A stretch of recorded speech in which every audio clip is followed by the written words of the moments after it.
आज Doubtnut app download करें। Doubtnut पर अपने सभी गणित, रसायन विज्ञान, भौतिक विज्ञान और जीव विज्ञान के डाउट्स का करो सफाया। बस प्रश्न की फोटो खींचो, एक ही प्रश्न को क्रॉप करो और तुरंत वीडियो सोल्यूशन पाओ। अभी डाउनलोड करें। प्रश्नों में दिया हुआ है कि 0.1 मोल नाइट्रोजन गैस को स्थिर दाब पर 27 डिग्री सेल्सियस से 327 डिग्री सेल्सियस तक गर्म किया जाता है।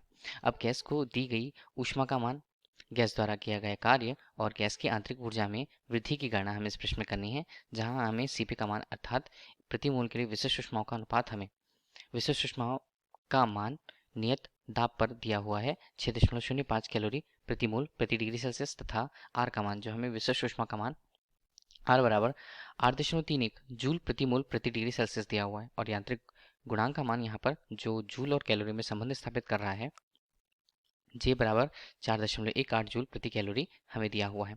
देखिए, सबसे पहले नाइट्रोजन गैस की बात की गई है, तो यहाँ पर हम बोलते हैं नाइट्रोजन गैस।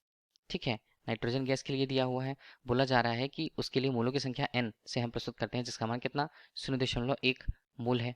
ठीक है, स्मॉल m से हमने प्रस्तुत किया है। स्थिर दाब पर यह प्रक्रिया हो रही है, तो हमने यहाँ पर लिख दिया स्थिर दाब। स्थिर दाब, स्थिर दाब है मतलब P का मान यहाँ पर नियत रहने वाला है। किस तरह से? यदि पहले प्रक्रम के लिए पहले स्थिति पर बात करें तो दाब का मान P1, दूसरी स्थिति पर दाब का मान P2, और ये किसके बराबर है? P के बराबर है, तो इसे हमने माना P के रूप में व्यक्त किया है।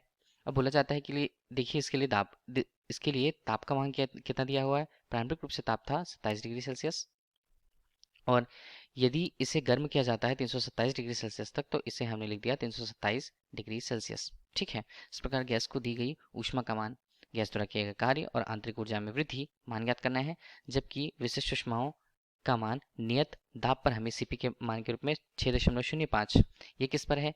ये है हमारे लिए कैलोरी प्रति मोल प्रति डिग्री सेल्सियस के रूप में। ठीक है, और जो आर हमें दिया हुआ है, आर हमें विशिष्ट ऊष्मा का मान बता रहा है, वो किस में है? 8.31। ध्यान दीजिएगा, ये जूल पे है और प्रति मोल प्रति डिग्री सेल्सियस पे इसका मान है, जहाँ जो यांत्रिक तुल्यांक है जे के रूप में उसका मान 4.18 जूल प्रति कैलोरी दिया हुआ है। सबसे पहले यदि हमें ज्ञात करना है गैस को दी गई ऊष्मा के बारे में, तो इस स्थिति पर जहाँ स्थिर दाब की स्थिति है, स्थिर दाब पर किसी गैस को दी गई ऊष्मा, किसी गैस को दी गई ऊष्मा किससे व्यक्त करें?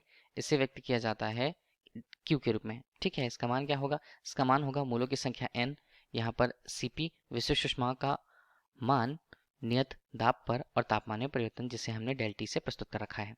तो तापमान में परिवर्तन हम यहाँ से कितना देखें? T2 और T1 के रूप में जो अंतर होगा वो डेल T के मान को प्रस्तुत करेगा। T2 ऋण T1 कितना आता है इसका मान? इसका मान आता है 327 ऋण 27 के रूप में डिग्री सेल्सियस। तो कितना आएगा? इसका मान आएगा डेल टी बराबर 300 डिग्री सेल्सियस। ठीक है, ये हमें तापमान में परिवर्तन का मान मिल गया। देखिए, क्यू के मान को हमें निकालना है, तो इसे किस प्रकार लिखें? एन है मोलों की संख्या 0.1। देखिए, सीबी का मान हमें किस में मिला है? सीबी का मान हमें अभी मिला है 6.05। किस पे है? ये है कैलोरी पे, कैलोरी प्रति मोल डिग्री सेल्सियस। तो डिग्री सेल्सियस हम यहाँ पर देखते हैं कितना है, इसका मान है 300 डिग्री सेल्सियस के रूप में। तो क्यू का मान हमें किसी गैस को दी गई ऊष्मा के रूप में यदि हमने उसे हल किया, तो ये हमें कितना मिलता है? ये हमें मिलता है 181 दशमलव, यहाँ पर हमने हल किया तो 5 कैलोरी के रूप में। ये हमें उस नाइट्रोजन के लिए आवश्यक ऊष्मा की, या जो ऊष्मा की मात्रा गैस को दी गई है, वो हमें बताया गया है। दूसरा हमसे क्या पूछा जा रहा है? दूसरा हमसे पूछा जा रहा है गैस द्वारा किया गया कार्य। तो गैस द्वारा किया गया कार्य हम किस तरह से निकालें? पहले हम उसके लिए निकाल लेते हैं गैस की आंतरिक ऊर्जा में वृद्धि। इसे हम प्रस्तुत करेंगे डेल यू से। इसका मान क्या होगा? एन, यहाँ पर सी वी डेल टी के रूप में। देखिए, ये जो सूत्र हमारे पास है, एन यहाँ मोलों की संख्या को बता रहा है, जबकि सी वी हमें विशिष्ट ऊष्मा का मान नियत आयतन पर बता रहा है। तो ये हमें निकालना पड़ेगा। ये हम किस प्रकार से निकाल पाएंगे? देखिए, प्रश्नानुसार आर और सीपी का मान तो हमें दिया है, परंतु वो मान किस में दिए हुए हैं? एक जूल में दिया है, एक कैलोरी में दिया है। चलिए, यदि हम सभी के मानों को कैलोरी में ही ले रहे हैं, तो हम इसे क्या लिख सकते हैं? मेयर का सूत्र हम जानते हैं। मेयर सूत्र से क्या होता है? आर का मान जो होता है वो Cp ऋण Cv के बराबर होता है। तो आर का मान हमारे पास कितना है? 8.31। चूंकि ये जूल में है, जूल से मुझे कैलोरी में यदि परिवर्तित करना है उसे, तो हम उसे किस प्रकार लिखेंगे? इसे हम जो जे है उससे भाग करेंगे। देखिए, जे जो यांत्रिक गुणांक के मान को बताता है उससे हम भाग करेंगे। और यहाँ पर सीपी का मान कितना हमारे पास, सीपी का मान 6.05 हमें दिया हुआ और सीवी का मान हमारे पास मिल जाएगा। इसे हमने हल किया जे के मान से 4.18 से, यदि उसे भाग किया गया तो ये हमें मिलता है लगभग 2 किस में आएगा, ये अब आएगा कैलोरी पे। तो 2 कैलोरी और यहाँ पर 6.05 कैलोरी के रूप में सीवी का मान हमें कितना मिलता है, सीवी का मान यहाँ पर हल करने के बाद हमें मिलता है 4.05। ये किस में आएगा, देखिए सभी मान किस में थे, कैलोरी प्रति मोल प्रति डिग्री सेल्सियस। तो सीवी का मान भी हमें मिल गया। अब सीवी के इसी मान को हम यहाँ पर रखते हैं, तो सीवी का मान कितना होगा, डेल यू हमारे पास मोलों की संख्या 0.1 और यहाँ सीवी का मान हमने अभी निकाला 4.05। और तापमान में परिवर्तन को किस प्रकार लिखेंगे, वो तो उतना ही रहेगा 300 केल्विन पर। तो डेल यू का मान हमें आंतरिक ऊर्जा में परिवर्तन का मान कितना मिला, उसे हल करने के बाद इसका मान हमें मिला है 121.5 किस पे, कैलोरी के रूप में। चलिए जैसे इसे हमने कैलोरी में परिवर्तित किया, हम इसे जूल में भी परिवर्तित कर सकते हैं। तो जूल में यदि परिवर्तित करना है तो हमें क्या करना होगा, 4.18 से गुणा करना होगा। तो डेल यू बराबर इसे लिखते हैं 121.5 गुणा हमने 4.18 का यहाँ पर गुणा किया है, मान लीजिए। तो ये किस में आएगा, अब जूल में आएगा। तो हल करने के पश्चात डेल यू का मान जूल में कितना आता है हमारे पास, इसका मान आता है 507.87 जूल के रूप में। ये हमें मिलता है मान।